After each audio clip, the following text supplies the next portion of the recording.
Hello. Right, in this video, I am going to do a review of a four that I've kindly had some data and videos sent to me. So the basis or the intent of this is just to show you how I use the Peach telemetry system and what I'm looking at, what I'm not looking at, and also how that marries up to what I'm seeing with in relation to what's happening on the water. So everything I'm going to go through now is how I would always work with a crew. I'm going to kind of work towards my own coaching style, which is always to row long, powerful, connected strokes and as a priority, and then think about run and kind of relaxation on the recovery as a kind of equal to second priority. So, first thing, this is a template on the Peach Innovations Powerline software. So many of you will be watching this video because either you're interested in or you're using this already. One of the great things about the software is that there are literally thousands of combinations of what you can look at. I'm going to show you what I like to look at, and I'll try and remember to explain why. This is essentially kind of a live reaction. I've just had a quick look through the videos just to make sure they're the right quality. But other than that, you're basically going to see how I would do it with a crew in real life. So the first thing that we need to have a look at is make sure that we're grabbing the right section of rowing to be having a look at. So in the bottom corner here, we've got what the session looks like. So when all of these lines are flat and parallel, you know that's a steady state session where a crew will have been turning around. So what I'm going to do is kind of I usually like to kind of pick a bit where it looks the most consistent.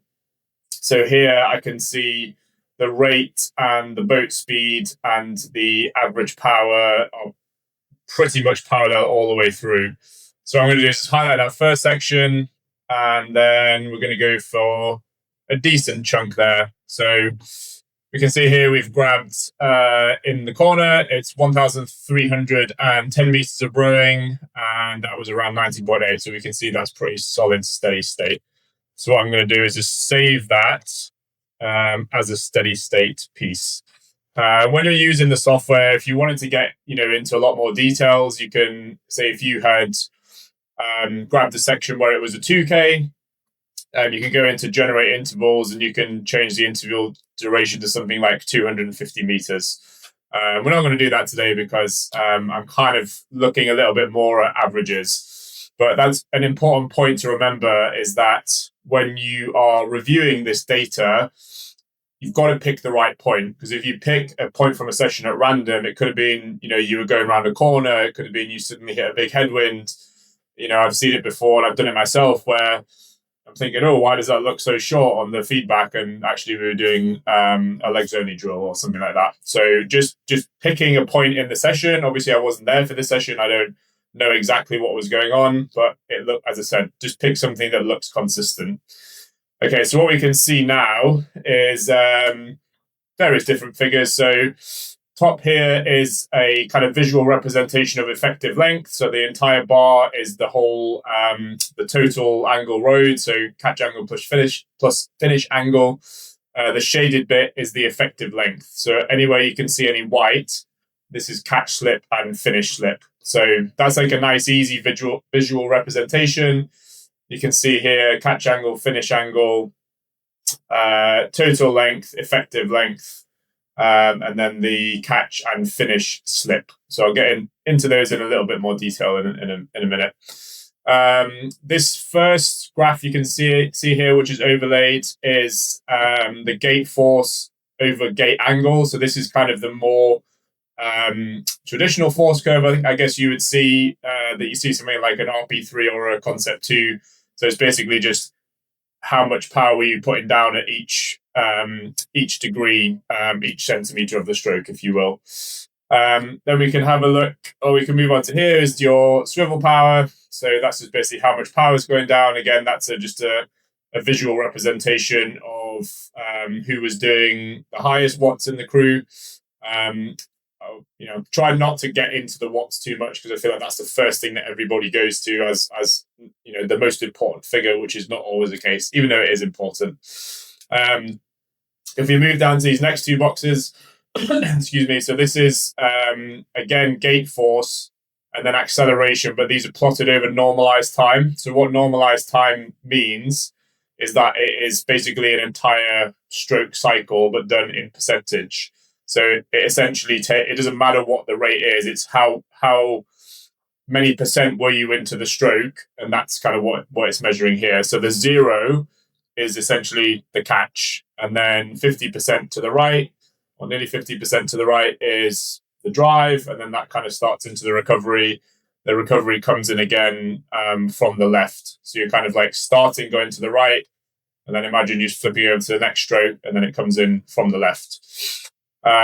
Under here, we've got acceleration, again, over normalized time. So that's over one stroke cycle. The reason that I like to plot this as I do is to have these 2 0 lines kind of as near as you can lined up, is to get a good idea or an easier visual representation of how that force that's going into the boat, or sorry, how the force that is going into the gate, is being translated into boat acceleration. Okay, so we'll kind of get onto that a little bit later. Some of my main advice for using this system and how I like to use it on the whole is kind of look for shapes and look for patterns that are familiar to you and that you can make familiar to the athletes, because there's so much data on this software that you can use. Not all of it is going to be relevant to everyone at every level. And I think that you can see the template here that I've got laid out. This is, again, you can change a lot of the stuff. This is just what I like to look at. I think from a coaching perspective, just be careful of how much you show and how much detail that you want to get into. And obviously, as crews progress, we can get more, you can get into the finer details. But I would say this is very much a case of kind of like, don't run before you can walk. Is that the way around? Anyway, then over to the right-hand side, we've got drive time and recovery time. So this is per seat. And then on the next column along, we've got the average power for the whole boat. And then we have the average boat speed, which is obviously for the boat as well. What you will see here, and this is kind of another top tip I give to if you are using this software regularly, is that you can see in the top corner of all of these, it says average. Okay, so it's really important if we're looking at a 1,300 meter piece, that you are looking at the average of that in all of this data. Because if you go to configure, you can see here display mode is instant or average. If you go to instant, then you're basically just looking at the stroke that you're currently highlighting, which is where this long line is. Okay, so definitely something to take into consideration there. And again, I know that because I've made that mistake many times myself. Okay, so let's quickly change that one back. Anyway, I've waffled on about software for enough time now. So we are just going to have a quick look at the video, which was kindly sent to me by Jonas, I'm not entirely sure on the pronunciation. So obviously very good for kind of national team crew of some level to be rowing in the Belgian boat using the Peach Telemetry system. So good standard of rowing overall. You can kind of see, okay, a lot of the stuff that they're doing is very, very good. They're moving pretty well in time. It's smooth. There's nothing too sudden happening.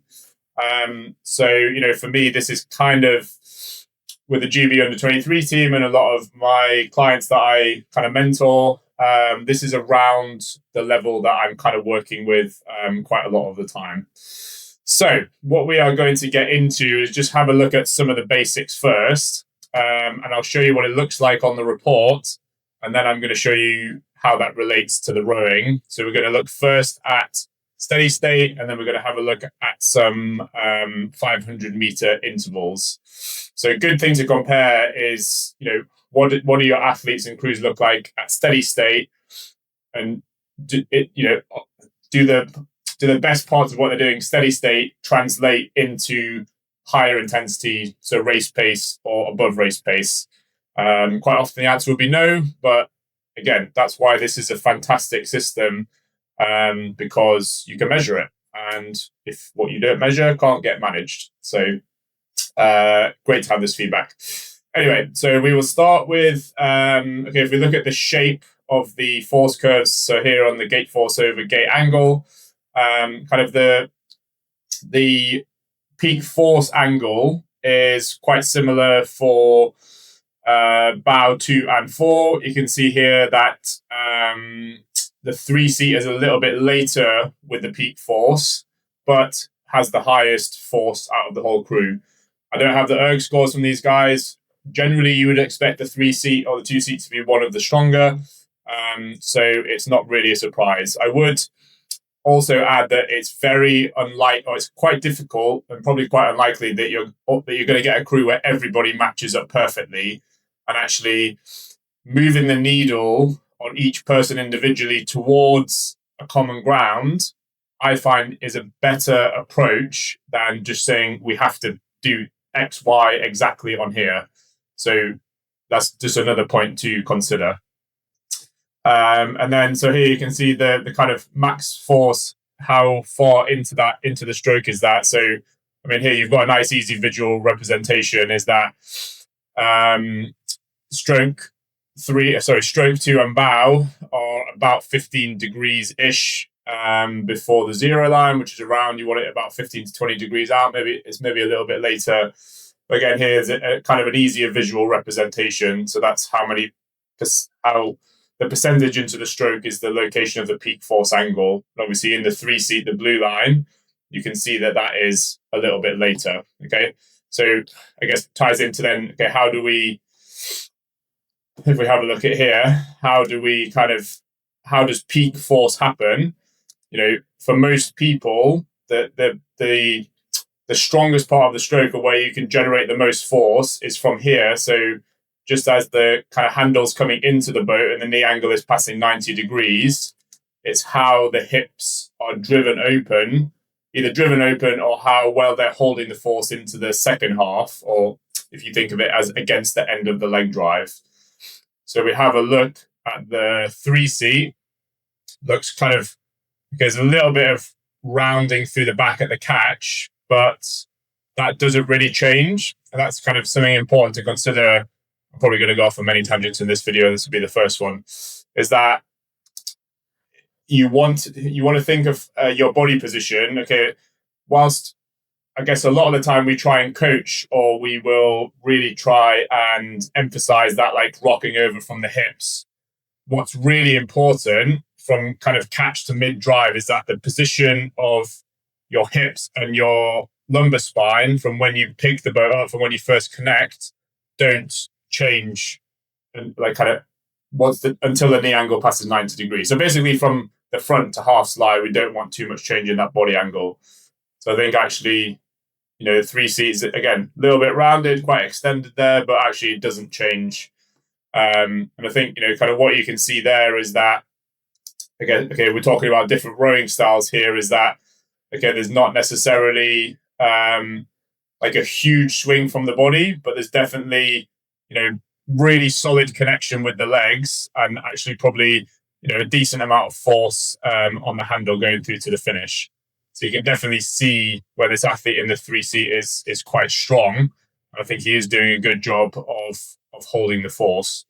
What I would say is that you probably, you know, if I was coaching this boat, I would probably just want to see him trying to, around here, just put a little bit more emphasis on driving the back and the hips open against the foot plate. So he's quite horizontal and he's got, you know, quite a hanging style.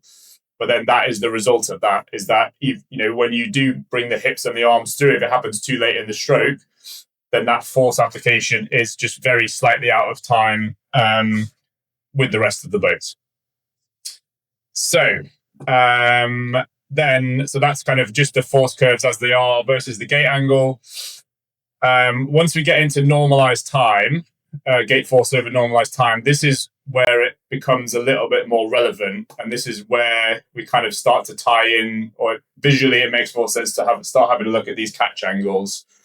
Okay, so what we can see here is that in terms of the force production, so once the blade is locked in and the force has come onto the gate, that bow seat is connecting.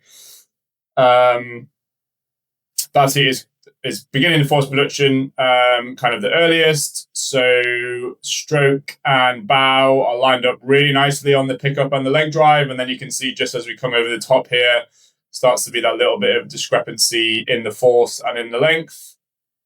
And then 2 and 3 also lined up pretty well, but again, not lined up too well with each other. So you've almost got kind of like two pairs in terms of how the force is starting to be produced. So you've got the end pair and then the middle pair. Again, that can be common. It's quite difficult because of the nature of how you pick the boat up and where you're sitting in the boat and how different it feels. Sometimes it can be a little bit more difficult to get that initial force production perfect. But that will probably be the first thing I would say with this crew, is where I would, start to put a little bit of energy into that. So the first thing that we could have a little bit of a look at is the angles. So catch angle at bow seat 52.7, and then just under 3 degrees higher to the 2 seat, so 53.5. So kind of what you can see here is that because the middle pair are slightly longer around the catch, that's why essentially these guys are connecting first. Well, if you look at it on the normalized time, that you've got the end pair are connecting first, which is why the force production shows up first, but they're connecting first because they haven't compressed quite as much, so they haven't got to the same catch angle. So that's why you're seeing this little bit of a discrepancy here. So if we look at, quite a lot of the time, if we're looking at the angles, you're looking at, well, what's the average of one of the catch angle and the finish angle versus the rest of the crew. So if we look in the bow seat, he's got the second shortest catch angle, but then the shortest finish angle by a fair amount. I would say in a 4, Coxless 4 specifically, that the bow person being able to row a long finish is really, really important to set the boat up for the rest of the crew. So, okay, if you look in here, you've kind of got second shortest catch angle and shortest finish angle. The first thing we're going to look at is, can we get you to row longer in the boat? So if we go back to the video, okay, not quite sure on the heights. Okay, in the bow seat, it's potentially just got the seat changing direction, maybe slightly too early before the handle. So if you look kind of once he's locked in, there's been a decent amount of seat and boat travel at that point. Doesn't quite look, I'd say, like comfortable to sit up and rotate. So there's kind of a common theme, I guess, we can see a little bit more because of because we're watching bow side, so we're seeing that outside arm. But if you want to get length in a sweep boat, if you want to get out to a big catch angle, you've got to be able to rotate. Okay, and rotation of kind of the rib cage and the shoulders is much easier once you've got the pelvis tilted forward. So if we kind of look at the position of the hips and the pelvis here, the lumbar spine is kind of almost going direct. That's almost a straight line that's at a right angle with the water. So we would want to see that lumbar spine and the pelvis tilted forward a little bit more. And what that is going to allow is that feeling of kind of like sitting up, so that the hips are staying almost reasonably equal across the boat, but then you're able to then rotate the upper back and the rib cage above that.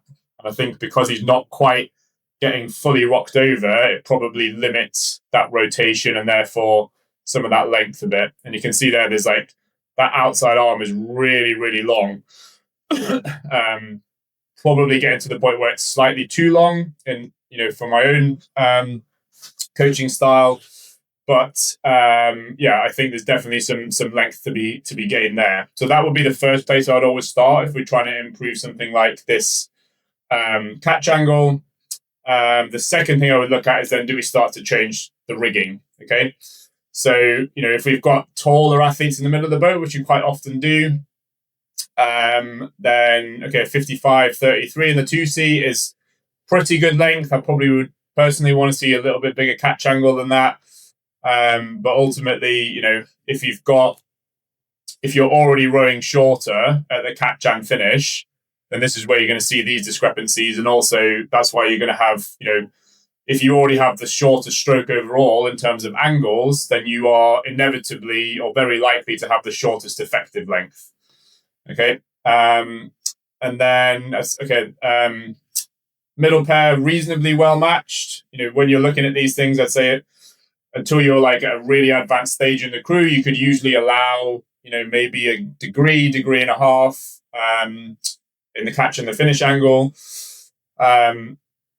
So if we then look at the stroke seat, okay, you've got the shortest catch angle and then the longest finish angle. So before you would make any changes to the rowing, the thing I would say next is move that foot stretcher forward. Okay, so move it towards the stern. So that will, in theory, okay, if we could gain 2 degrees here by losing 2 degrees there, so be 52.33, really challenging my maths here, then we would already be kind of much better aligned with the rest of the crew. So that I would probably look at those individual adjustments first. The thing I would say for the whole boat is that I would want to see probably more length around the catch. So I would say 55, 56 is probably, well, 55 is the minimum I would want to see from a 4, but I would probably want to see kind of closer towards 57, even 58. And what that's going to do is just get a little bit more out of the leg drive. So one of the things I'm always looking at, this is probably more from the coaching side rather than related to the telemetry, is how does the blade relate to full compression? Okay, and what I mean by that is if we want to get a long leg drive and row long strokes, we want to get the absolute maximum capacity we can out of the legs. Okay, and if the blade, as you can see here, the blades are now at full compression. Sorry, the legs are at full compression and the blades are kind of still squaring over. And there's like just a little bit of maybe just reaching forward at the last moment. So I'm just going to try and pause this of kind of when that first connection happens. It's way behind where I want it to be. So around here, okay, so I guess might not be, you know, millisecond perfect, but at this point here where the blades are now locked in, top edge is covered, you can see there's been movement of the seat or movement of the boat, kind of however you want to look at it. But again, if we go back to there, look at where the legs are now. So if the blades were getting locked in here, we'd be able to get that really nice long push from the front. Okay, so I'm going to test my skills again, try and anticipate it. Again, it's like it's just losing that bit of effective length at the front. And, you know, that really is just a movement, a timing issue. You know, that's no extra physical effort. Well, it will be because you'll be using your legs more. But again, look, we can pause it probably any point here of kind of like, this is full compression. And then around there, maybe a little bit further back is where the connection happens. So there we go. I've emphasized that point enough. Basically, get the blades in when you're at full compression. And what that is going to show up as is you can see the catch slip here. So when you put the logger into the boat, you set your catch slip and finish wash thresholds. So they are 20 kilos of gate force at the catch, off memory. I maybe have to double check this, and then 10 kilos at the finish. So if we're looking at if we are looking at the gate force versus gate angle, so if we see that 20 degrees, so basically as each line passes 20 degrees, so you can see the 2-seat line passes 20 kilos of gate force first, so he registers as the lowest catch slip, so because he's crossing that threshold. And then after that, you've got basically everybody else together pretty much. We can't really see the scale well enough. And then 4 seats, stroke seat, he's passing it a little bit later, but then because he's running shorter around the front, again, that's registering it there. So you can see it there quicker, but you can still see, okay, each one is passing 20 kilos of gate force, and that's why it's measuring that. So if you think, okay, well, how do you get more than 20 kilos of gate force into the gate at the catch?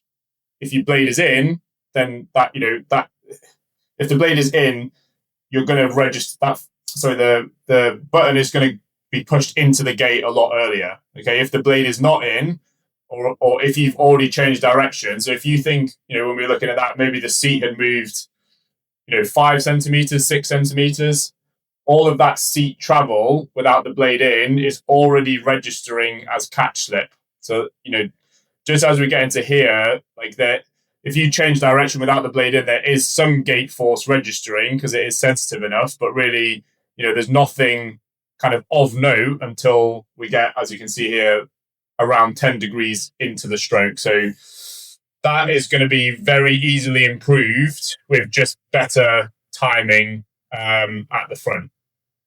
So that kind of leads me on to my next point, which is, okay, so if we think about timing at the front of how do we put the blade in, is ultimately always a product of preparation on the recovery, which starts from the finish. Okay, so we're going to go back to the same video and have a look at how the preparation is happening off the finish. So we're thinking about finish position. What I'd always be looking for as a bare minimum is to have the quads and knees extended. So you want to feel a bit of tension through the quads at the finish, have the back of the knee pressed down onto the boat, to be maintaining contact with the foot stretcher, and to be in a position where you've got, and that ties into why you want to stay connected low down below the waist, is you want some of these, or mainly these posterior muscles, so glutes and lower back, to kind of feel comfortable holding you up at the finish. So what we'll find here is that if you going into that slightly rounded position, which I guess is kind of a sign of relaxation, so it's not necessarily always a bad thing. But what it means is that I think it can limit how comfortable the rockover feels. Okay, so if we look at this point here, we're looking at how we're moving off the finish. So at this stage, I'd say is a really key part. So if you're thinking about getting the outside hand away and then starting to, so you're pushing that, leading the recovery with the outside hand and then letting the rock over or the shift of weight forward just follow at the speed of that handle, that will generally put you into a good position. But crucially, it's getting into that good position at the same time as each other, which is really the main thing, is that on the recovery, it's so important to just give the boat one message at every single stage. So you think, okay, we're going hands away, we're going into that rocked over position. Now the knees are breaking, and that's all just happening, boom, boom, boom, one at a time. It's not, bow rocks over, then, 0.2 of a second later, stroke rocks over. It's just as one. And that's why it's really important. And we'll kind of have a little bit of a look at that in terms of what the acceleration looks like. So I'd say here, I would probably want to see everybody rocked over from the hips a little bit more. And the reason that I say that, and again, this does come into rowing style, but as I said at the start, I'm going to review this as if it was my own crew and what I would be looking for. What's really important is that you get the pelvis set up and you get the lower back set up so that, as I said earlier, you're able to rotate. And if you think rotation happens while you're still on the seat, okay? So if you're rocked over, the boat's gliding underneath you, you're able to kind of just sit on top of it and rotate above the hips and above the seat. Whereas if you don't rock over from the hips, so if you're in this more rounded position, what then happens is the length that you get, or the extra length to get out to that catch angle, has to come from the upper body. Okay, so you can kind of see here that there's quite a lot of reach going on. Again, this might be the style. I don't know the coach, but this is kind of just the feedback that I would have in terms of power.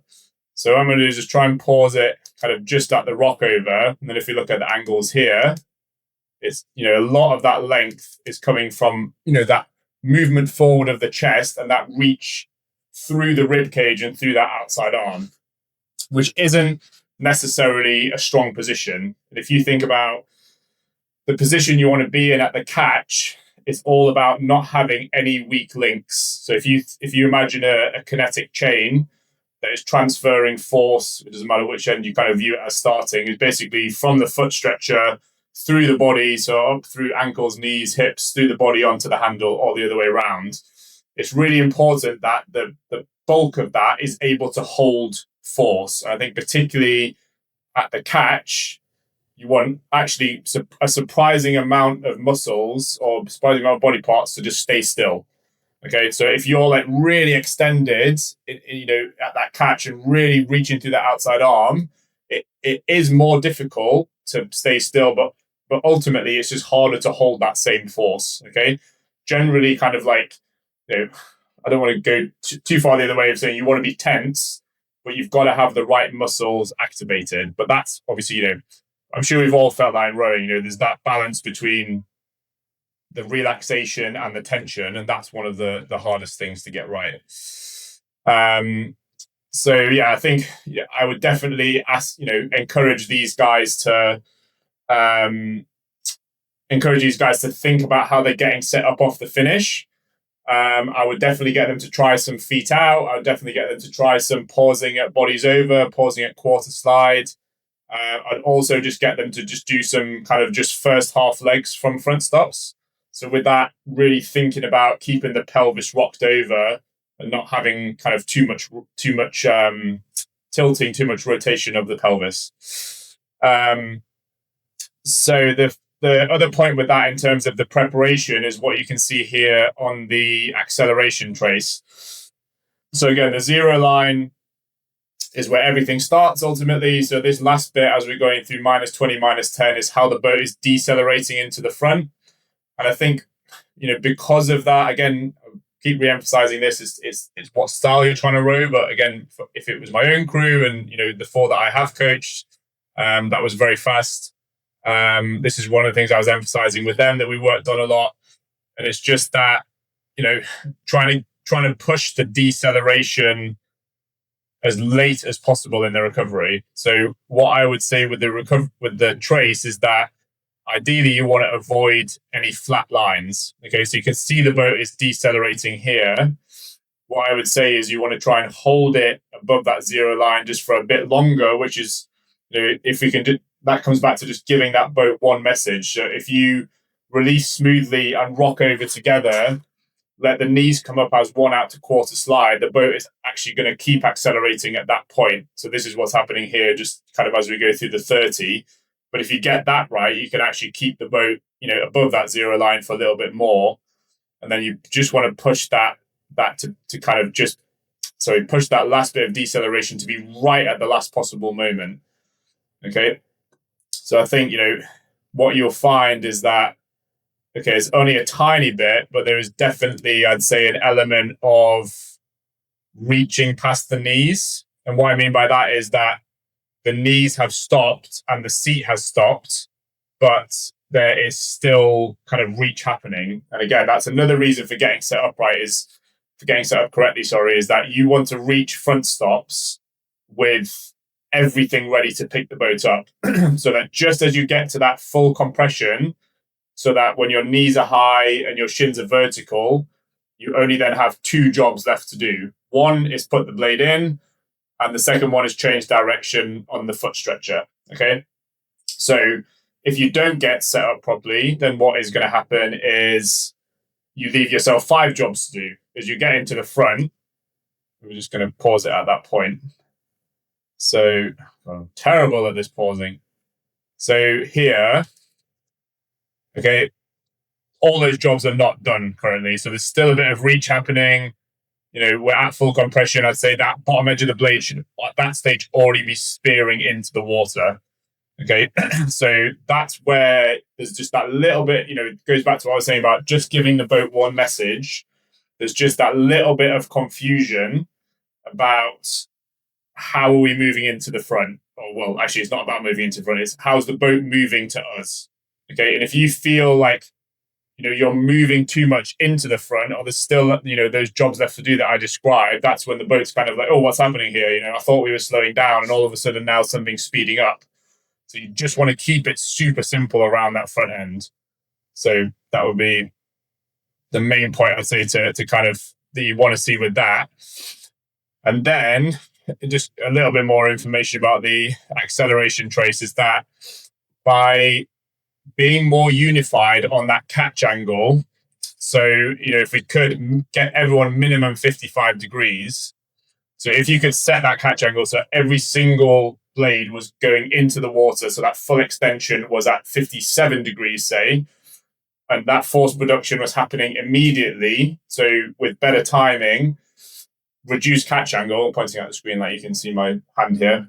So reduced catch angle. So if you get that down, generally under 10 for paddling for a men's crew is a good target. Again, it depends on rowing style. I've said that a million times already. But if this could be more unified, so if this could be the same number, if this could be the same number, and this line was the same shape, what you would hope to see, or what you should see, is that this first peak of acceleration would be higher. So it would be more vertical and it would be more kind of immediate. And I think that what you want to feel from that is, and what I talk about a lot with crews, is just like feeling like an impulse. So there's a really hard skill to get to think about, is to connect with intent, with power, and do it early, but not feel like it's a kick against the boat. It does just feel like an impulse, and you've got to think of it as being, it wants to feel like pressure. So the difference between pressure and power, or you want it to think of it as being kind of elastic and easy and just kind of immediate. It's almost like immediate without being jerky. I think, that's a really key thing to get, particularly in the Four. It's, quite a high skill boat. So if you guys could get that feeling, I think what you would definitely see here is that higher initial peak of acceleration. Okay. So that would be, a lot of what I've kind of described, I guess, is to summarize it up to this point, for, the main points to look at going forward. One would be the rigging. Can we just row a bit longer? I don't know what the rig is at the moment. So can we get that catch angle above 55 degrees? 2, can we get it the same? And 3, can we just be a bit better with the timing around the front? So it's just about that, if we are setting that catch angle at 57 degrees, that's where the blade is going in. So it's not get to 57 degrees and then just push a little bit and then connect at 48. You want to get in there. Okay, and it's not like you're trying to row with 0 degrees catch slip when you're paddling, because that's, again, not actually going to be that effective. But it's just having that bit more feeling of kind of like looseness, sharpness, bit more of an impulse. And I think that will then, really start to bring other parts of the stroke together. So that would be kind of my main advice going forward. So what we're going to do now is, so I've been talking about 39 minutes already, is have a look at some 500. So the session that they sent, I believe, was 6 500s.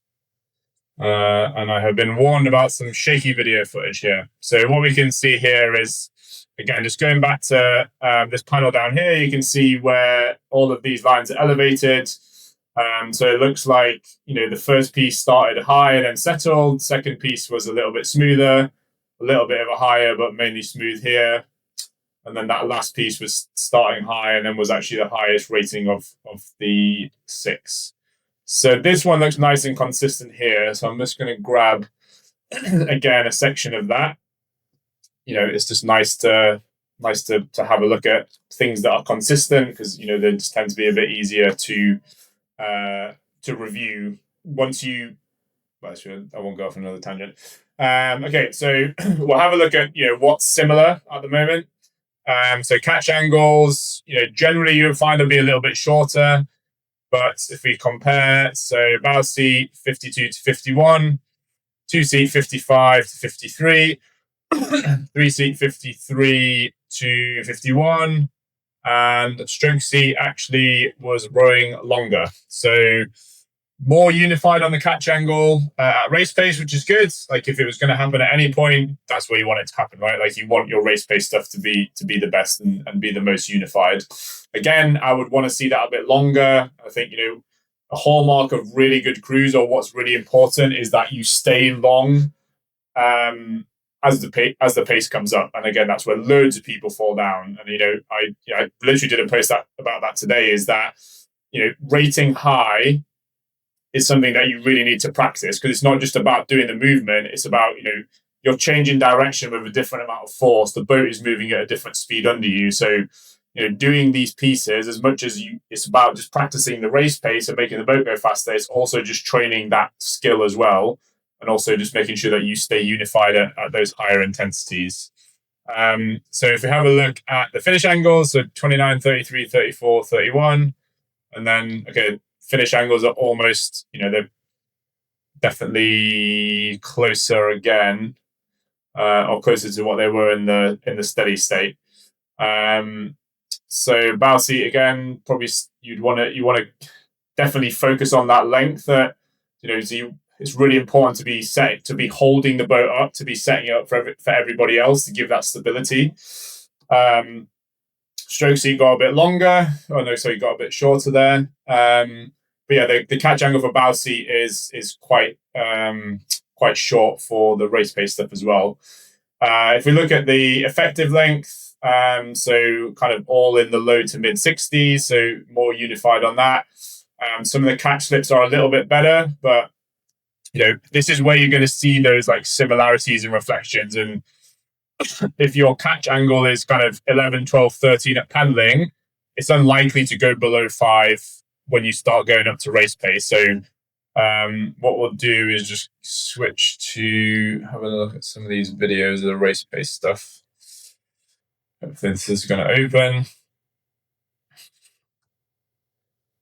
So yeah, again, you can see kind of like pretty tidy crew. The boat's running well. There's a lot of good stuff going on. But again, if we pause it here, again, there's that same similarity. We're at full compression here. That's when the blade should be going into the water, okay? And again, we'll probably got no chance if I couldn't pause it at the right point on the way there. So, okay, we're not fully connected here, but you can see like that initial splash is starting to happen.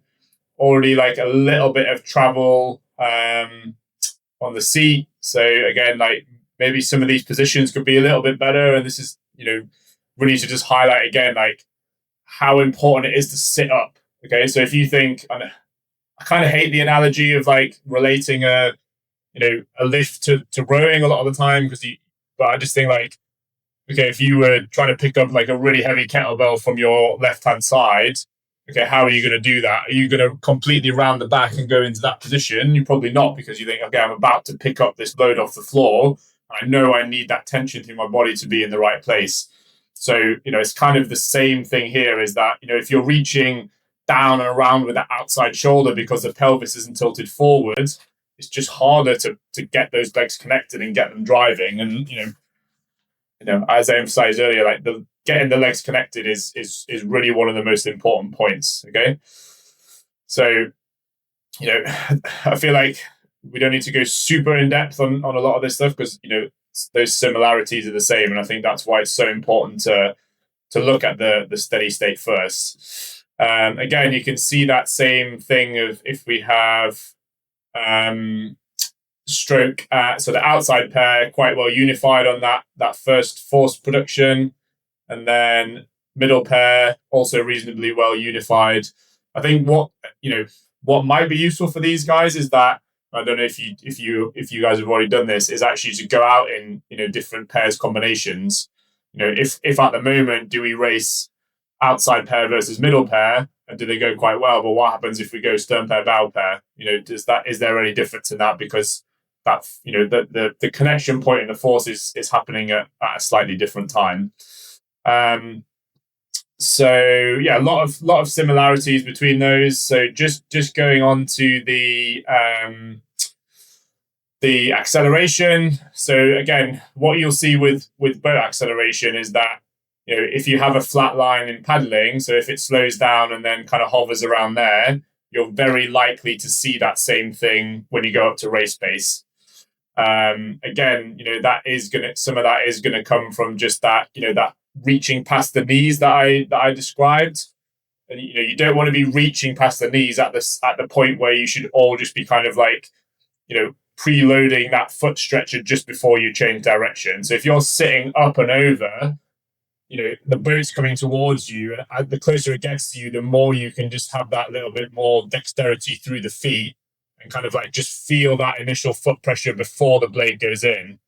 And if that pressure is already slightly, as I said, preloaded through the stretcher, then you've got something to push against as the blade goes in. And that, that ties into what I was saying earlier about that feeling of things happening immediately. And that's the feeling that you want to get. It's that like impulse, that like just really kind of sharp, springy, connection at the front. And that's why it's important to think of it in that way. So if we're looking at here, so because we're pushing a bit harder and because the rate of force production is a bit higher, the catch slip is a bit less. That's where, that's kind of what I was saying from the steady state, is that that initial acceleration is a little bit higher. Okay. What you'll always find, and this is something that took me a while to get my head around, is that every single boat has this first peak of acceleration, then a dip, and then a second peak. Okay. So it's quite similar to force curves, is that essentially, because it's just a zero line, it's just maximum area under the curve. Like if there's more space here, your boat is accelerating at a higher rate. Okay.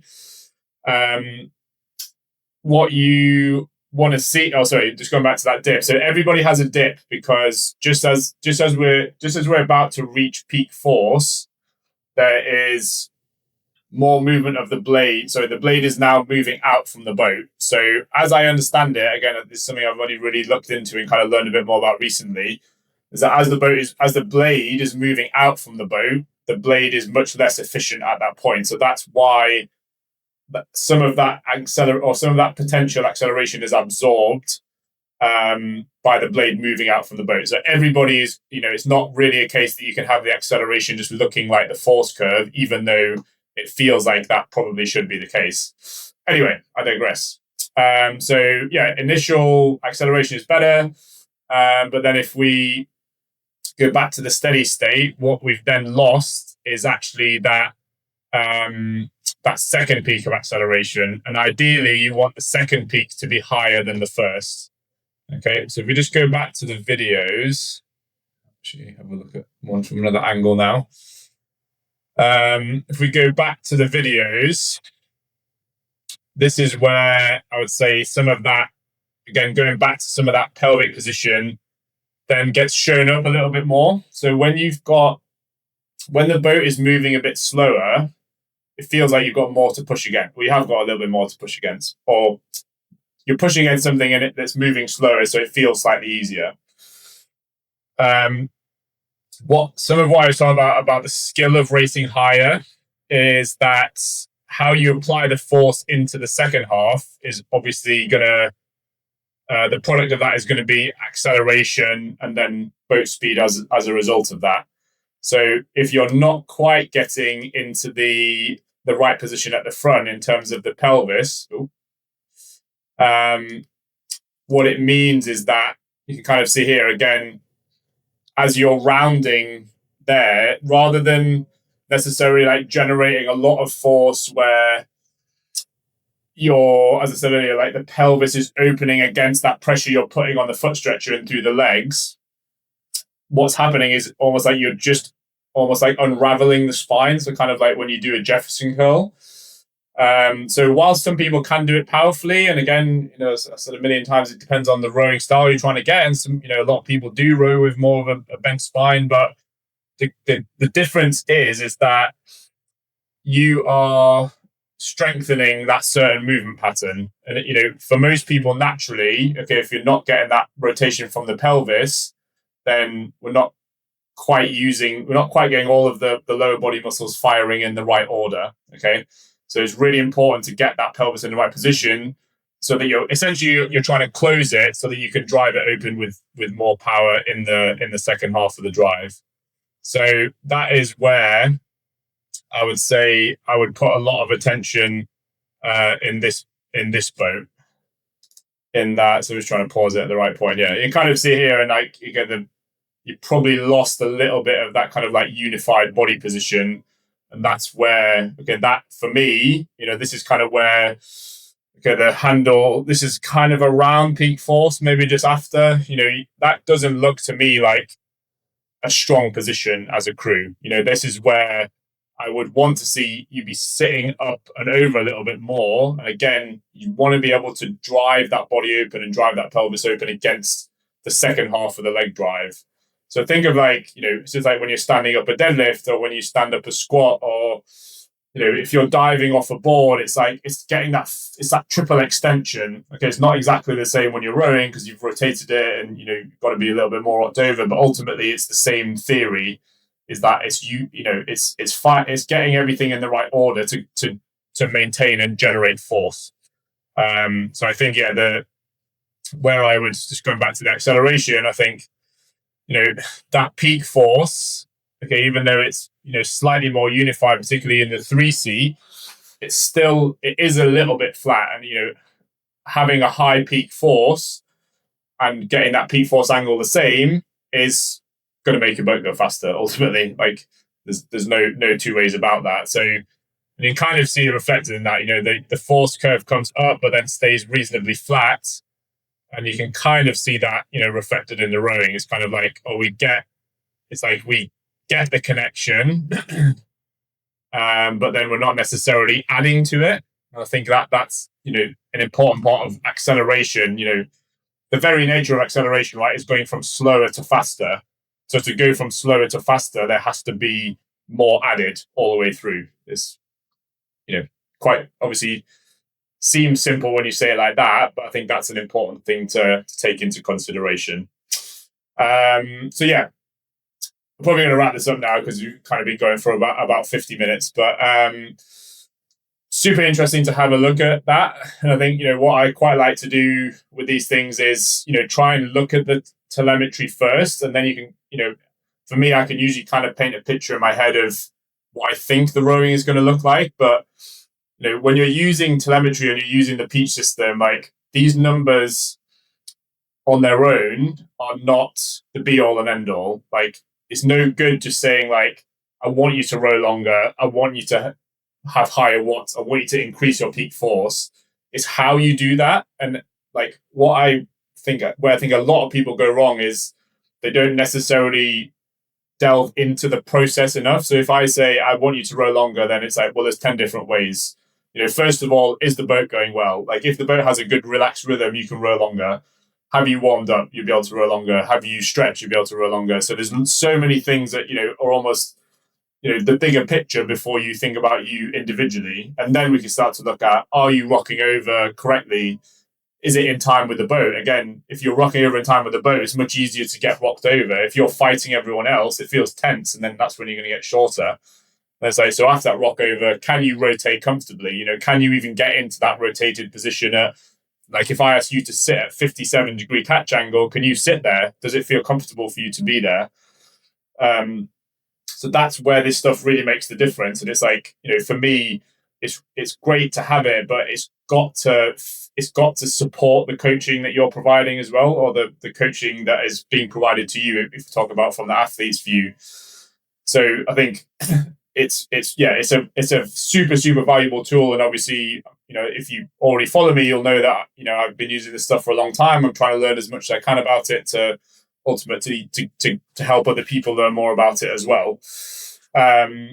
So, there's loads that I've gone into, but there's more it can do as well. But I'd say, like, for me, those are the basics. Those are the things that I like to coach. And I'd love the opportunity to kind of coach these guys in person and have a bit of a chat through some of this stuff as well. So, okay, we're going to wrap that up there.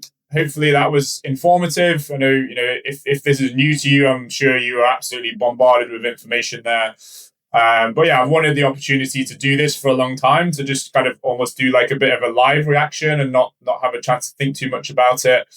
If there's anything else that you would like to see or that you wish that I had covered or wish that I'd spoken on, just drop it in the comments below, because I'd love to do more of these. And likewise, I would like to do more videos where I review people I don't coach, because I think it's valuable for other people to see that process. And a lot of my motivation for doing this kind of stuff is that, I think a lot of people don't know how to use this as effectively as it could be. I still definitely don't know everything, but I've really tried hard to find out as much as I can about it.